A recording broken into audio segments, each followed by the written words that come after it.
Magandang oras mga kabuksing, mga ka-art lover. Meron tayong balikan na isang napakagandang fight ni Manny Pacquiao noon. Ito ang kanyang pangalawang pagka-knockdown sa kamay ng isang Thailander na tinatawag na Pinoy Executioner. Yung tinatalo niya ay karamihan ay Pilipino. At pang 20 yata si Manny Pacquiao na pinabagsak noon. Ito yung malakas sa kanyang super bantamweight na timbang, si Midjwin Sinsurat, known aka also known as the 3K Battery. Ito yung pangalawang taong nagpagbagsak kay Manny Pacquiao maliban doon sa isang Pilipino na tinatawag na si Rustico Toricampo. So ang fight na itong fight na ito ay nangyayari noong September 17, 1999 in Thailand. So ayan si Midjwin Sinsurat, better known as the 3K Battery. Sa professional fight ni Manny Pacquiao, siya yung nagpabagsak kay Manny Pacquiao una. Pero sa amateur, ang unang nagpabagsak ay si Rustico Toricampo. So ano ito na timbang? Super bantamweight, magagaan pa dito.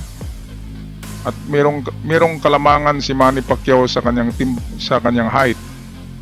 Pareho ang kanilang timbang pero matangkad si Manny dahil siya ay payat. Lamang si Manny sa puntos dito pero pagdating sa bandang dulo ng rounds ay natamaan siya sa sikmura. At bagsak si Manny. Diyan talaga mahina si Manny sa sikmura niya eh. Kasi kahit kay Mexican boxer na nagpabagsak sa kanya, pangatlong taong nagpabagsak sa kanya ay sa panga siya natamaan. So ito atin na lang muna panoorin. Ito yung batang-bata pa si Manny. Ayun muntik ka agad. Ito yung pagkakamali niya, hindi pa siya flawless dito. Ang kanyang kalaban ay seasoned na, marami nang pinabagsak yan. At siyempre mas matanda kay Manny Pacquiao. So 3K Battery ang palayaw niyan versus bagito na Manny Pacquiao. Atin mo na panoorin mga ka-art lover, mga kaboksing. ที่น่าเสียดายเป็นอย่างยิ่งว่าเขาน้ำหนักนั้นเกินพิกัดทำให้เขาเข็มขัดนั้นหลุดบนตาช่าง หลุดบนตาช่างเมื่อวานนี้เลยครับทีนี้เรามารู้ประวัติของเม็ดเงินสักนิดหนึ่งเม็ดเงิน3 แคตตาล็อกนี่รองแชมป์โลกนะครับเดิมทีก็รุ่นไลท์ไฟล์เวท108อยู่อันดับ2ข้ามรุ่นขึ้นชิงวันนี้นะครับอยู่อันดับ10ในรุ่นไฟล์เวทชื่อจริงว่าบุญสายสิงห์สุราษฎร์นะครับชื่อเล่นว่าเตี้ยเกิด12 มิถุนายน 2521อายุตอนนี้21 ปีนะครับสูง160ช่วงแขน27 เซนที่บ้านเหล่าขามตำบลสีแก้วอำเภอเมือง101พ่อชื่อสมแม่ชื่อนางทองใบนะครับชกมวยไทยชื่อว่าเม็ดเงินนะครับลูกเจ้าพ่อมเหศักดิ์ชกมากว่า60 ครั้งนะครับผู้จัดการก็คือเสียเนาแล้วก็ชกมวยสากลอาชีพครั้งแรกในวันที่30 มกราคมปี 40 ชนะบอยคาวีที่ชุมพรนะครับปี 40 แล้วอุ่นเครื่องในปี 41 8 ครั้งแล้วก็ในปี 40 8 ครั้งนะครับ 41 4 ครั้งรวมแล้วชกมาทั้งหมดเม็ดเงิน20 ครั้งนะครับเป็นการน็อก10 ครั้งวันนี้ทุกอย่างในพร้อมหมดอยู่ที่วาสนาของเด็กไทยเม็ดเงินเท่านั้นนะครับที่จะทำได้ในวันนี้ วันนี้แพ็กเกียวกับเม็ดเงินนั้นอายุเท่ากันนะครับ21 ปีเท่ากันเกิดปีเดียวกันครับคือภายในปี 1978 หรือ 2521 ครับช่วงชกนั้นดูเหมือนว่าทางด้านแพ็กเกียวยาวกว่า2 เซนนะครับแต่ว่าสูงนั้นสูงกว่าเยอะครับเรามาดูว่าแชมป์โลกรุ่นไฟเวทคนแรกของไทยก็คือโขนกิ่งเพชรนะครับชิงได้ในวันที่ 16 เมษายน 2503 โดยชนะเปเรสนะครับที่เวทีลุมพินีเมื่อ 39 ปีก่อนทั้งพิธีกรหน้านั้นนะครับคุณชัยทัศน์ครับจำเริญสุกิรัตน์นี่ได้ชิงก่อนถึง3 ครั้งแต่ไม่ประสบผลสำเร็จไม่มีวาสนาครับแสดงว่าเรียกว่าบุญมีแต่กำบังครับสำหรับจำเริญทรงยีรัตน์นะครับคิดว่าแฟนมวยเก่าๆคงจะพอจำชื่อนี้ได้เราชมมวยครับคู่สำคัญครับถึงแม้ว่าจะเป็นการต่อยกันนอกก็ขาดครับเม็ดเงินจิ้มขวายาวได้2 หมัดครับถือว่าเป็นหมัดชัดๆเพชรยินดีบ็อกซิ่งโปรโมชั่นขอขอบพระคุณพระท่านนายวันมูฮัมหมัดนอมัทาประธานรัฐสภาพลเอกมงคลอัมพรวิสิทธิ์ผู้จัดการสูงสุดพลเอกชวลิตยงใจยุทธอดีตนายกรัฐมนตรีและหัวหน้าพรรคความหวังใหม่คุณเฉลิมพันธ์ศรีวิกรคุณเจริญสิริวัฒนภักดีบริษัทสุรามราษฎรจำกัดมหาชนคุณวิพัฒน์รัชกิจประการคุณวิทวัฒน์วิภาคุณอนันต์ขายแสงการปิโตรเลียมแห่งประเทศไทยบริษัทวิจิตรพันธ์ก่อสร้าง บริษัท4 แสนการโยธาและหนังสือพิมพ์สยามครับ วันนี้ก็ต้องขอขอบคุณทางนมนะครับนม CP เมจินะครับในเครือเจริญพัฒนาซึ่งมอบให้กับนักมวยไทยนะครับเม็ดเงิน 3K แบตเตอรี่นี่กินได้ตลอดเลยนะครับกินได้ตลอดปีตลอดชาติไปเลยนม CP เมจินะครับ มาถึงยกที่ 2 แล้วครับ มาดูว่าวันนี้เม็ดเงินของเราจะทำได้หรือเปล่าเพราะว่าแพทเกียวหรือว่าปาเกียวนี่ชกมาทั้งหมดนะครับ26 ครั้งก็เป็นการชนะน็อก17 ครั้งนะครับ ก็ค่อนข้างอันตรายนะครับเพราะว่าถ้าจะดูช่วงชกดูช่วงแขนช่วงขานะครับเม็ดเงินนั้นได้เปรียบสูงก็สูงกว่าด้วยครับแต่ว่าเขาเสียเปรียบเมื่อวานคือ Dito naman mga kababayan sa rounds na ito ay makikita natin na medyo nahirapan talaga si Manny diyan. Dahil itong si 3K Battery ay champion yan at marami ang pinabagsak niya na mga Pilipino. At seasoned yan, seasoned. Alam niya oh, ayan oh. Talagang aatake si 3K Battery. Kaya kahit anong bilis ni Manny, si Manny diyan ay no loss pa yan eh kung hindi isama yung kay Tori Campo. Undefeated yang si Manny kung sa professional boxing record ang tingnan, pero kung kasama yung amateur meron na siyang isa. Ayun oh, nasikmuraan si Manny oh. At hindi umatras si 3K Battery ha. Nag-apply siya ng pressure kay Manny. So kahit anong bilis ni Manny, ayan no, hindi ininda yung mga jab ni Manny dahil nga season fighter. At ayan, kinukorner si Manny oh. Nagkakat si 3K Battery. Kaya kahit saan tatakbo si Manny, dito kahit na hindi na pabagsak si Manny, talo si Manny dito kasi sa aggressiveness ay mas aggressive si 3K Battery. Ayan oh, pinaghahabol si Manny. Mayroon na palang tama sa tagiliran si Manny.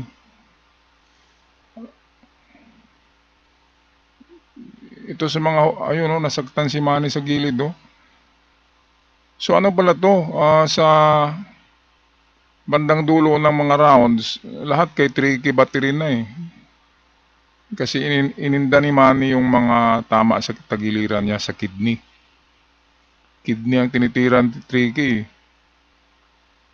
Ayun, magaling mag-cover. Kaya dito sa round na ito, bagsak si Manny dito. Medyo wala ng hangin si Manny dito eh, kaya takbo na lang oh. Pero after 12 years yata, 13 years pala, after 13 years ay naghamon si Manny diyan. Merong championship bout sila noon,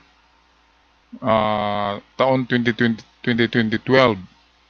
At doon ay pinarusahan naman ni Manny si 3K Battery. Nagkaroon siya ng vengeance kay 3K Battery at si 3K Battery naman ang pinatulog niya. Mamaya ay idugtong natin yon pagkatapos ng clip na ito. Ayan, so ayun oh, tiklop si Manny. Hindi na ito makakabangon kasi kanina pa yan iniindan niya ang kidney niya eh.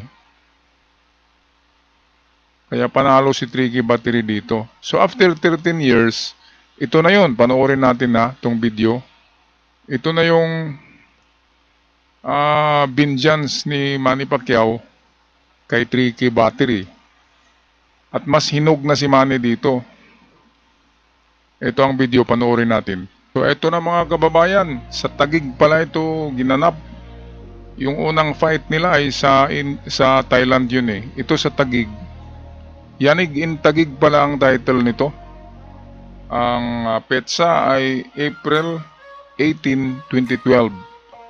So 13 years after nung napabagsak siya sa Thailand nitong mama, ay nagkaharap muli sila at dito sinigurado na ni Manny na hindi siya yung babagsak kundi si 3K Battery. Kaya ito, makita natin na solido pa rin ang katawan ni 3K. May hinahawakan pa rin niya na mga titulo. Maguguluhan ako sa mga pangalan nito. Dito, Pirang na naman yung pangalan niya. Minsan, Pasyang. Tawagin na lang natin siya na 3K battery. Kasi ang daming pangalan eh. Mayroong pang Midjuin. So ito si Manny, makita natin yung pangangatawan, solidong-solido na. Hindi yung unang pagtapat nila na payatot si Manny. So dito matured na rin si Manny, marunong na yan, magulang na. Kasing gulang na rin ni 3K battery sa labanan. Kasi ito yung fight na napatumban ni Manny dito si bago ang fight na ito ay nagapi na ni Manny Pacquiao si Barrera at si Morales ba yun? Basta dalawang Meksikano na tinumban ni Manny Pacquiao bago ang fight na ito. Kaya pagdating dito na fight ay si Manny ay hinog na talaga. At dito niya i-avenge ang kanyang loss na nakakahiya noon 13 years ago. So ayan sa likod si Freddie Roach, batang-bata pa. Batang-bata pa si Freddie Roach. At dahil kay Manny, umaman si Freddie Roach. Ganun din si Buboy, umaman. Nagiging vice mayor ng Albay si Buboy. Dahil yan kay Manny. Shout out kay Buboy. So ito na, 3K battery, pangalawang pagtutuos. At siguradong bagsak si 3K battery dito. Panoorin natin ang video. Hindi nakakasigurado dito si Manny Pacquiao. Tabi yung left na yung kanyang kanan na pinandiyan. Again, trying to bounce, trying to use that right, trying to set up ito si Pasong Pirang, but Pirang counters with the left right. Mabigat yung kanan na jab ni Manny Pacquiao. No? That's a setup jab for his left hand. Parang hindi makuha ni Manny pa yung distansya ng kanyang suntok dahil ito si Pasong Pirang pumapasok din eh. Well, matibay din ito si Pasang, no? And he knows how to bob and weave. So far, it's been a defensive fight for Pasang because Manny Pacquiao has been all over him. It's a swarming attack. Ito, again, a takedown. That's a slip. Dapat siguro Ang plano niya is to be able to start unloading mga 4 or 5 rounds. Dito mapansin natin mga kabuksing, mga card lover, mabibigat na ang kamao ni Manny Pacquiao dito. Hindi katulad nung bata pa siya, unang pagharap nila ni 3K battery na hindi ininda yung mga jab. Ngayon ay kahit jab ni Manny ay iniinda na eh. So mabibigat na oh. Kita naman natin, mas malaki na si Manny dito, mas matangkad, mas malaki pa. Si 3K battery ay ganun pa rin ang pangatawan at medyo matanda na. Kaya hindi na pipwede kay Manny yan. Igaling pa si Manny sa pagkapanalo kay Barrera eh. Tsaka kay ano pala, yung isa kay Manuel Marquez pala. After kay Barrera at Manuel Marquez na natalo ni Manny Pacquiao, meron na siyang 3 belt dito. Ay ito ang isinunod niya kasi hindi niya makalimutan yung unang talo niya sa professional boxing. Dito siya nakatikim kay 3K battery. Kaya dito nang balikan niya ay sigurado. Talagang umangat sa luna yung mga paa nang matamaan ng uppercut ni Manny Pacquiao. Panoorin natin yung grabing pagka-uppercut ni Manny kay 3K battery. He got staggered. again he will be lucky. He went down. He went down.